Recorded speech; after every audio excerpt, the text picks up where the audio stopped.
semuanya, selamat datang di Paca Paria, Ima Vandam bercerita.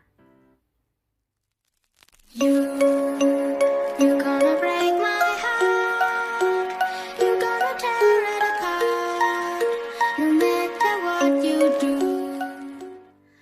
Nah, teman-teman sahabat ceriaku, jadi pada kesempatan hari ini aku akan membacakan dongeng untuk kalian, berhubung ya seperti minggu-minggu lalu yang sudah aku bahas bahwa kalau nggak ada koronyet, hari ini Januari tanggal sekian sudah ada di Indonesia kita ya. Tetapi karena ada koronyet, kita nggak mau ribet. So ya, ini salah satu kegiatan aku di rumah, yaitu aku baca buku. Aku baca buku selain buku yang di belakangku, istilahnya buku asli. Aku juga baca buku e-book ya, dari Kindle. Kebetulan suami aku dari Prime ya, jadi banyak sekali buku gratis istilahnya yang udah bayar per bulan gitu, kayak di perpustakaan gitulah teman-teman. Nah, pada kesempatan hari ini teman-teman, aku akan ceritakan tentang satu kisah buku yang sudah aku baca, karya Rosie Darling, yang judulnya adalah The Asylum Daughter. Oke. Sebelum aku lanjut pada ceritanya, aku akan mengartikan beberapa kata dalam bahasa Inggris ya. Jadi asylum sendiri itu artinya rumah sakit jiwa ya. Kemudian daughter itu anak perempuan, jadi the asylum daughter artinya adalah anak dari rumah sakit jiwa, anak perempuan rumah sakit jiwa, kira-kira seperti itu. Nah, cerita ini dikisahkan pada tahun 18-an ya, 1837. Jadi abad 18 ya. Sebelum apa-apa modern seperti saat ini, dimana UK ataupun Inggris itu keadaannya masih banyak yang super miskin. Jadi kata kedua adalah workhouse. Workhouse artinya adalah rumah gelandangan, mirip dengan panti yayasan yatim piatu, tetapi lebih ke semua kalangan. Jadi semua orang yang miskin, nggak punya rumah, nggak punya makanan, itu opsi terbaik dari yang terburuk ya, ke workhouse atau ke rumah gelandangan, yang mana minimal di sana mereka ada tempat untuk tidur, ada makanan untuk mereka makan walaupun nggak banyak, dan lebih baiklah daripada nggak ada sama sekali gitu. Dan di sana mereka ini akan dipekerjakan secara paksa, kayak sapi perah. Enggak sih, sapi perah masih banyak yang bahagia sih. Maksudnya tuh kerja paksa banget gitu, istilahnya kerjanya itu lama banget, bisa dipekerjakan ke tanahnya orang kaya untuk berkebun atau bebersih atau gimana, tapi nggak pernah dapat bayaran. Mereka hanya dikasih tempat untuk tidur dan buat makan aja, itu aja. Dan makanannya itu kalau nggak kentang ya bubur, udah gitu-gitu aja. Nggak pernah makan daging tuh, nggak ada gitu. Jadi bener-bener tempat yang sangat buruk ya. Oke, kemudian satu kata lagi yaitu nobility. Nobility adalah bangsawan ya, jadi keluarga bangsawan. Nah, sekarang aku akan bercerita tentang si ibu, karena di sini ada dua wanita pemain utama ya. Jadi Lady Caroline ini berasal dari nobility atau bangsawan atau darah biru. Kemudian Elizabeth adalah anak daripada Lady Caroline. Lady itu bahasa Inggris ya, yang bahasa Indonesia itu artinya adalah putri, karena dia dari kalangan bangsawan darah biru. Oke, dan bangsawannya ada dua yang akan aku ceritakan dalam kisah ini. Jadi satu adalah The Derbys ya, The Spears, Derby Spears. Yang satu adalah The Marquis. Oke. So, berawal dari ketika Lady Caroline masih muda belia, sekitar usia 16 tahun. Namanya juga gadis yang tumbuh dewasa, dari remaja menginjak kedewasaan. Dia jatuh cinta pada seseorang laki-laki dari keluarga The Marquis. Laki-laki ini teman bisnis papa daripada Lady Caroline. Dan dia sangat jatuh cinta dengan DeMarcus ini karena sering ke rumahnya, sering ada pesta dan lain sebagainya. Suatu saat DeMarcus ini tahu gitu kan, namanya juga anak lagi jatuh cinta itu orang kan bisa nebak gitu, apalagi lebih tua usianya ya dari Caroline. Marcus ini suatu hari bilang pada Caroline, diam-diam ya istilahnya, nggak dalam pengawasan penjagaan para asisten daripada orang tua si Lady Caroline tersebut. Dia bilang pada Caroline, oh kalau kamu memang sayang sama aku, seharusnya kamu minggu depan malam-malam datang ke tempat tinggalku ya. Namanya juga anak muda digituin, yang mana dia lagi bucin pastinya dia mau. Dan namanya juga anak muda pasti nggak berpikir yang aneh-aneh dia, apalagi dari keluarga bangsawan. Zaman dahulu kala, jangankan keluarga bangsawan, orang yang biasa aja itu anti banget berhubungan badan sebelum menikah. Itu larangan banget gitu, sangat tabu, samalah kayak di Indonesia saat ini. Tapi kenyataannya juga masih banyak yang melanggar ya kan. Oke, anyway, Lady Caroline pun datang ke tempat Marcus. Dan ya disajikan makanan, berdansa, bahagia. Dan Lady Caroline pikir Marcus juga cinta pada dirinya seperti apa yang dia rasakan. Dia tidak tahu bahwa cintanya itu bertepuk sebelah tangan. Lalu akhirnya karena bucin, Lady Caroline hilaf. Dia mau melakukan sesuatu yang seharusnya tidak dia lakukan. Terutama dia dari kalangan bangsawan. Jadi dia tidur bersama Marcus. Maksudnya ya begituan ya, perhubungan badan. Dan dia balik ke rumahnya dengan nyelinap ya, supaya nggak ada yang tahu gitu. Dan dia dari instingnya berpikir bahwa apa yang dia lakukan itu salah. Tetapi di satu sisi dia naif, dia berpikir Marcus kan orang bangsawan juga, dan orang bangsawan itu biasanya memang tidak boleh melakukan hal yang seperti itu di luar nikah gitu.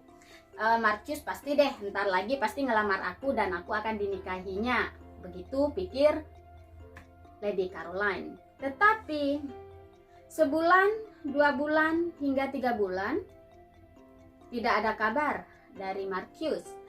Dan Lady Caroline sudah tahu perubahan pada tubuhnya. Dia sedang mengandung. Dia sangat khawatir, dia tidak mau memberitahu pada orang tuanya karena dia tahu orang tuanya pasti akan menghukum dia. Dan dia berusaha menutupi semuanya itu dari segala orang-orang yang ada di tengah-tengah dia, pembantunya, yang tukang, pokoknya yang tukang, karena zaman dulu mau pakai baju aja ada yang nyiapin gitu kan, di zaman bangsawan zaman dulu gitu. Dia nggak mau ada yang tahu karena itu rahasia bagi dia. Kemudian dia menulis surat pada Marcus untuk mengatakan bahwa dia dalam keadaan hamil, dan itu anak si Marcus karena kesalahan mereka malam itu. Dengan begitu dia berharap Marcus akan datang dan melamar dia serta menikahi dia. Lagi-lagi harapan itu kandas. Dia tidak putus harapan. Lady Caroline menulis surat lagi untuk dikirim ke Marcus. Kedua kali pun tidak ada basa-basi, tidak digubris. Dan terakhir ketiga kali dia mencoba lagi untuk mengirim surat pada Marcus mengatakan keadaannya bahwa dia kehamilannya mulai membesar, nggak bisa lagi untuk ditutupi.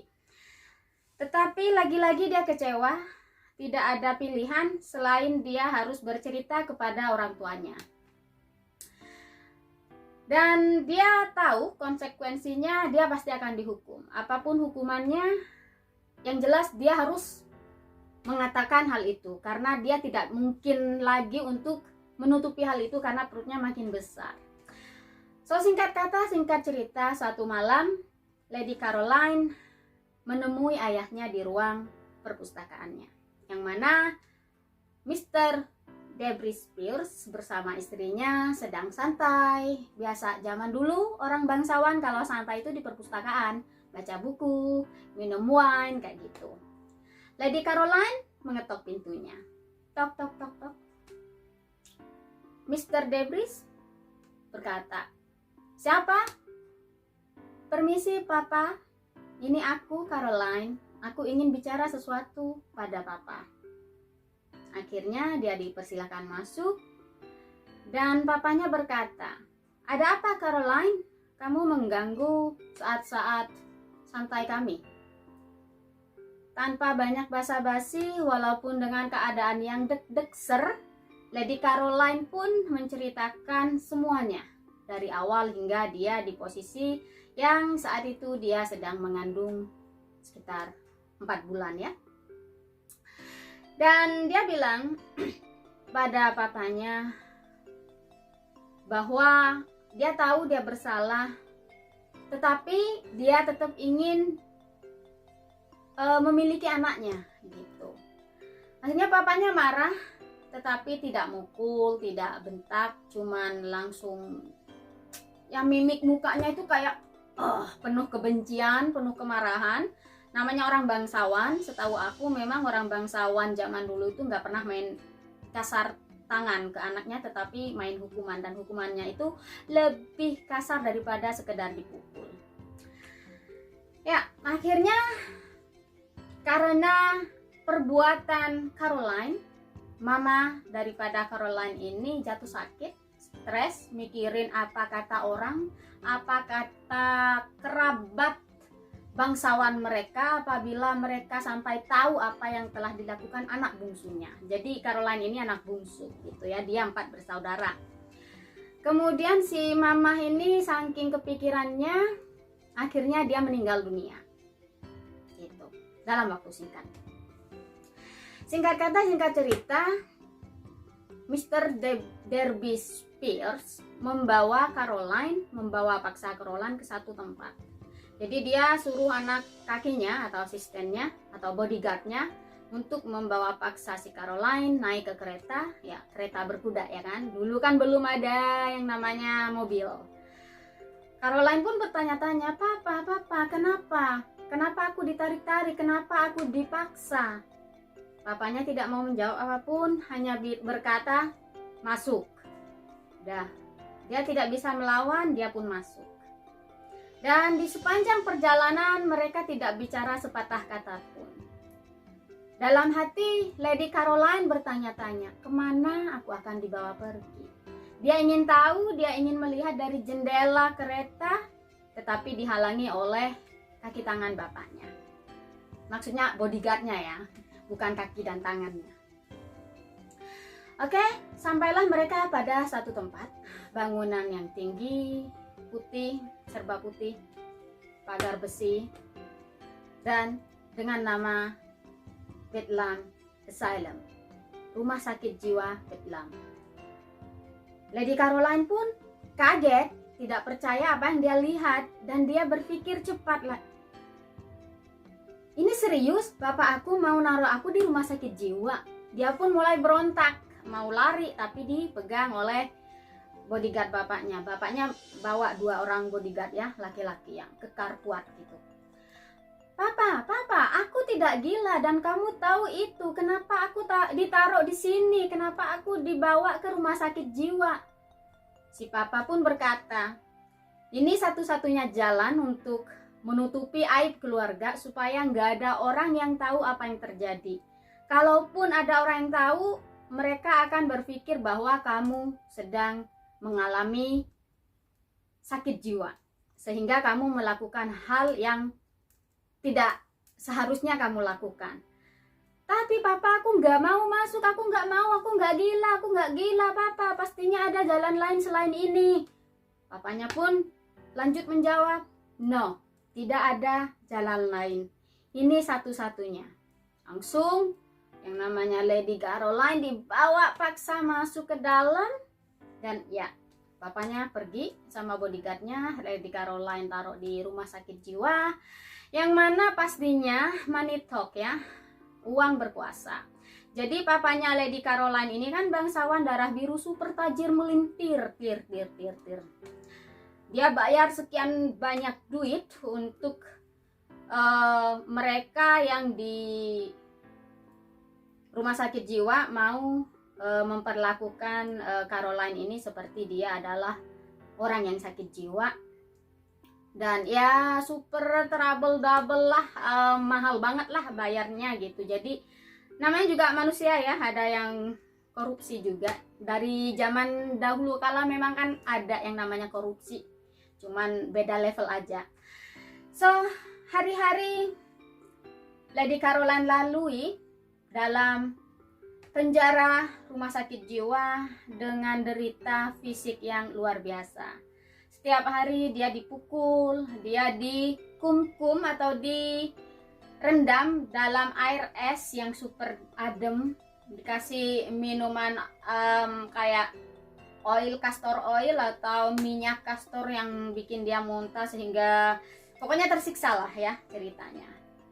Sebulan, 2 bulan, dia survive, 3 bulan, dia makin sakit. Secara memang dia kan nggak gila, cuman karena treatmentnya itu selalu disiksa gitu, dia akhirnya kan mikirnya udah kayak ini benar-benar udah nggak bisa dilawan. Tetapi Lady Caroline berpikir bahwa kalau terus-terusan dia seperti itu, dia akan kehilangan bayinya. Dia nggak mau ada apa-apa dengan bayinya. Apapun yang terjadi, semua kesalahan dia tetap akan sayang pada bayinya. So akhirnya dia berpikir, baiklah kalau begitu aku nggak akan berontak lagi. Jadi apa yang dokternya katakan diiyain aja. Akhirnya dia tidak disiksa lagi, tidak dikum-kum dalam air es lagi, tidak dikasih minuman yang bikin dia muntah-muntah lagi. Pokoknya dia ya tetap di rumah sakit jiwa, tapi minimal nggak dapet treatment yang kasar gitu ya. Dan suatu hari dia melahirkan pada tanggal 18 Juni, hari Kamis 1837. Dia melahirkan seorang bayi perempuan yang cantik, mirip dengan Lady Caroline. Dia sangat bahagia ketika dia melahirkan. Bidannya memberikan bayinya pada dia gendong. Gak ada 1 jam itu bayi ditarik oleh asisten atau suster yang ada di rumah sakit jiwa itu. Dia pun teriak-teriak histeris, mau dibawa kemana bayiku? Kembalikan bayiku itu anakku. Kalian tidak berhak untuk mengambilnya. Kembalikan. Tetapi teriakan dia tidak berguna, dan dia pun tahu bahwa itu adalah terakhir kalinya dia akan melihat anaknya. Sehingga dia buru-buru mengucapkan satu nama supaya paling enggak orang yang mendengar dia teriak itu ngasih nama itu pada anak bayinya dia gitu. Elizabeth, itu yang keluar dari mulut dia. Dan ya, story goes on. Kemudian selang beberapa hari, Mr. Derby Spears, papa daripada Lady Caroline, menjemput Lady Caroline untuk pulang ke istana mereka, rumah mereka yang megah, untuk hidup seperti normal kembali. Dia membuat Lady Caroline berjanji bahwa dia boleh pulang, hidup normal lagi, tetapi tidak boleh bercerita atau membocorkan masa lalu dia tentang hubungan dia dengan Marcus, tentang dia sudah melahirkan seorang bayi. Dia tidak boleh. Dan Lady Caroline berpikir, ya kalau dia tidak setuju dengan hal itu, dia tidak akan pernah keluar dari rumah sakit jiwa. Untuk mendapatkan anaknya kembali, satu-satunya jalan dia harus keluar dari rumah sakit jiwa itu dulu. Begitu pikir Lady Caroline. Akhirnya dia pun bebas, hidup seperti biasa, seperti seorang putri. Dan papanya pun coba menjodohkan dia, memperkenalkan dia dengan bangsawan-bangsawan lainnya yang punya anak laki-laki untuk dinikahkan dengan Lady Caroline. Tetapi apa daya, Lady Caroline sudah trauma dengan laki-laki. Dia tidak ingin memberikan cintanya kepada lelaki manapun itu. Dia hanya punya cinta untuk satu anak, yaitu anak bayi dia, anak perempuan dia yang hilang. Dan dia tidak menolak dengan keras, tetapi dia bersikap seperti ketus, cuek, pokoknya bukan tipe istri yang bangsawan cari. Akhirnya setelah beberapa bulan tidak ada laki-laki yang tertarik dengan Lady Caroline walaupun dia sebenarnya cantik. Akhirnya papanya pun pasrah. Ya udahlah, yang penting dia nggak usah nyari-nyari anaknya, dia nggak usah ngomong-ngomong masa lalunya. Ya udahlah, biarin aja lah dia mau jadi apa gitu. Dan ketika dia tahu bahwa orang tuanya sudah tidak mau maksa dia lagi, dia jadiin hal itu satu kesempatan untuk mencari bayinya. Dia nggak tahu dari mana dia harus mulai, tetapi dia pikir dia akan pergi ke rumah sakit jiwa itu untuk mencari informasi seputar bayi dia yang hilang waktu itu. Singkat kata, singkat cerita, 8 tahun sudah berlalu. Lady Caroline belum menemukan anaknya.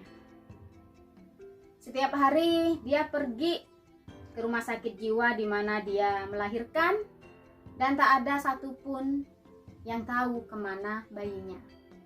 Tetapi pada suatu hari dia melihat seorang suster yang dia ingat waktu itu dialah yang merampas bayi dari dia. Dia pun memegang suster itu. Kemudian susternya berkata, "Permisi Nona, ada yang bisa saya bantu?" Karena kan dia berpenampilan layaknya seorang putri dengan gaun yang indah. Lady Caroline memandang suster itu tepat di matanya lalu bertanya, "Kamu ingat aku kan?" Susternya kaget.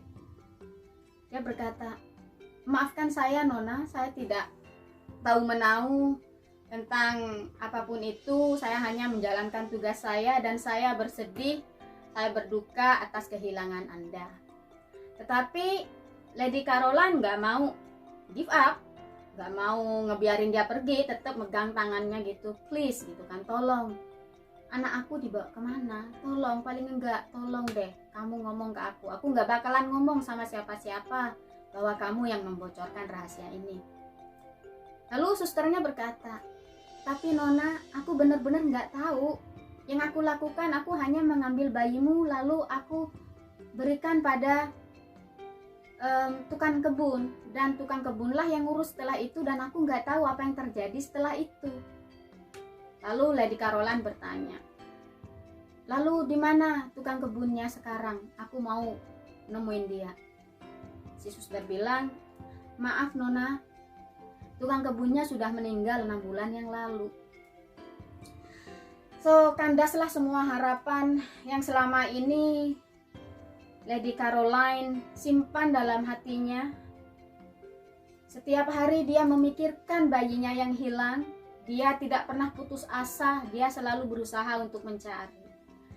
Tetapi ketika dia tahu tak ada titik terang, dia berpikir untuk membayar seorang detektif untuk melakukan penyelidikan. So, singkat kata, singkat cerita, 17 tahun berlalu. Lady Caroline tetap menunggu kabar dari detektif. Titik terang, apakah bayi dia masih hidup? Apakah ada yang mengadopsinya? Atau apapun itu, kabar dari bayinya yang tercinta. Lalu detektifnya suatu hari menghubungi Lady Caroline bahwa dia mendapatkan informasi bahwa bayi dia sudah dewasa, umur 17 tahun, dan dia adalah seorang penjahit yang luar biasa. Jadi bayi daripada Lady Caroline ini benar-benar jadi desainer kalau bahasa modernnya ya. Oke, so akhirnya Lady Caroline mendapatkan info yang sangat bagus bahwa anaknya sudah dewasa, udah umur 17 tahun dan menjadi desainer yang cukup terkenal. Oke, so itu adalah cerita dari Lady Caroline.